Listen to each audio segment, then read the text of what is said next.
ఎవరైనా వాళ్ళు ఒప్పుకుంటారు మేడం. ఎవరు రాజకీయంగా ఎవరికి నచ్చినట్లు వాళ్ళు మద్దతు ఇవ్వచ్చు.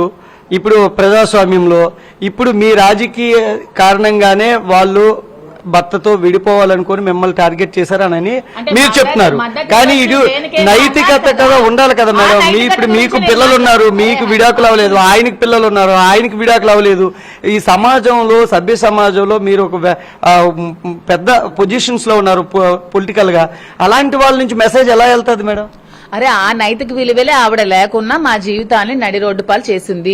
మామూలుగా ఫ్రెండ్షిప్ గా ఉన్న రిలేషన్ ని అక్రమ సంబంధం అనే మాట అంటగట్టి మా జీవితాలతో ఆడుకుని రోడ్డు పాలు చేసిందే కాకుండా ఇంకా గుట్టుగా బతుకుతున్న మా కుటుంబాల మళ్ళా మీడియా ముందుకొచ్చి ఇదంతా ప్రచారం జరిపింది.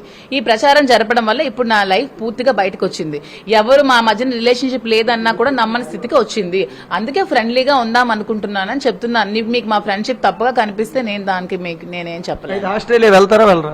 ఆవిడ క్షమాపణ చెప్తున్నాను కదా. ఆవిడ రాజకీయ కాంక్షతో తప్పులు చేసింది, నన్ను క్షమించమని చెప్పండి. నా పిల్లలకి ఆమె పిల్లలు నేను చాలా తప్పు చేసి మాట్లాడాను, నన్ను క్షమించండి అని నా కాలు పట్టుకుంటా అప్పుడు నేను వెళ్తానని చెప్పాను. క్షమాపణ కాలు పట్టుకోవడం అనేది చేస్తుందా ఆవిడ తాలూకు ఫైర్ బ్రాండ్ మీకు తెలుసు కదా.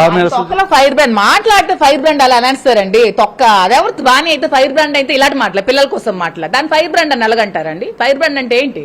పిల్లల కోసం మాట్లాడేది ఫైర్ బ్రాండా? నేను మాట్లాడమంటే నేను గంట సేపు కూర్చొని మాట్లాడతాను. మీరు ఎంతసేపు రాసుకుంటే రాసుకోండి. ఫైర్ బ్రాండ్ అయితే డబల్ ఫైర్ నాలో ఉంది, నేను ఇవ్వగలను. ఈ ఫైర్ చూసి మిమ్మల్ని దువ్వాడ గారు ఆకర్షించారంటారు? దువ్వాడ గారు ఆకర్షించడం కాదండి, జనాలు ఆకర్షించారు కాబట్టి వాళ్ళు రాజకీయాల్లో ఉంటే ఇంకా ప్రజలు ఆకర్షితులు అవుతారని నన్ను రాజకీయాలకు తీసుకున్నారు. మీ రాజకీయంగా ఇంకా కొనసాగుతారా?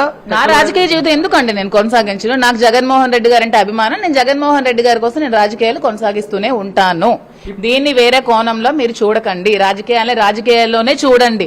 పర్సనల్ లైఫ్ ని రాజకీయాలతో అస్సలు కంపేర్ చేయకండి. రాజకీయాలు వేరు, పర్సనల్ లైఫ్ వేరు. ప్రతి ఒక్కరికి ఒక పర్సనల్ లైఫ్ అనేది ఉంటుంది. అది వాళ్ళ ప్రైవసీ. పర్సనల్ లైఫ్ లోకి ఎవరు దూరి చూడాలని చూడకండి. ప్రతి ఒక్కరికి కూడా బ్యాక్ హోల్స్ ఉంటాయి. లేని వాళ్ళు ఎవరు ఉండరు. ప్రపంచంలో ఏ మగాడు ఏ అమ్మాయితో మాట్లాడుకుని ఉండడు, ఏ అమ్మాయి ఏ అబ్బాయితో మాట్లాడుకుని ఉండదు. ఫ్రెండ్షిప్స్ ఉంటాయి, ఏవేమైనా రిలేషన్షిప్స్ ఉంటాయి, ఎవరికి లేకుండా ఉండవు. ఒక రాజకీయ నాయకుడు కాబట్టి గత 3 రోజుల నుంచి మీకు ఇదే న్యూస్ హైలైట్ అయింది తప్పితే ప్రతి ఒక్కరికి న్యూస్ హైలైట్ అని మీడియా తప్పుపడుతున్నారు పదే.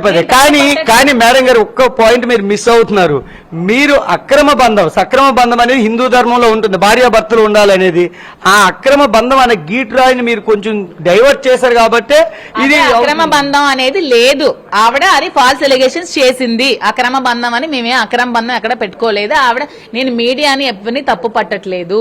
ఆవిడ ఫాల్స్ ఎలిగేషన్స్ చేసిన రోజు ఎవరి దివ్వల్ మాదిరి అని నేమ్ చెప్పిన రోజు వచ్చి నన్ను కూడా కలిసి నా బాధ కూడా తెలుసుకుని అప్పుడు న్యూస్ పెట్టాల్సింది. నేను మీడియాకి తప్పు పట్టట్లేదు. మీడియా ఉంటేనే కదా. ఎప్పుడు మీరు విడాకులు అప్లై చేయబోతున్నారు? నేను కూడా ఈ రోజు నోటీస్ పంపిస్తున్నాను. అతను కూడా ఆల్రెడీ నోటీస్ పంపిస్తున్నారు. పంపించాక మరి ఇంకా కలిసి ఉందామని నిర్ణయం తీసుకుంటున్నాను. మరి ఇంత జరిగాక ఈవిడంత రోడ్డు పాలు చేసిన తర్వాత గత 3 రోజుల నుంచి బయటకు కూడా వెళ్ళలేని స్థితిలో ఉన్నాను. ఇప్పుడు నేను మామూలుగా నార్మల్ గా ఉన్నా కూడా ఎవరు నమ్మే స్థితిలో, ఎందుకంటే మనం ఏదో అమెరికన్ కంట్రీస్ లో లేవండి. నార్మల్ ఒక పల్లెటూరు కాదు, ఒక సిటీ కాదు, ఇలాంటి ప్లేస్ లో ఉన్నప్పుడు ఇప్పుడు నేను పర్ఫెక్ట్ గా ఉన్నానన్నా కూడా ఎవరు నమ్మే సిచ్యువేషన్ లో లేరు.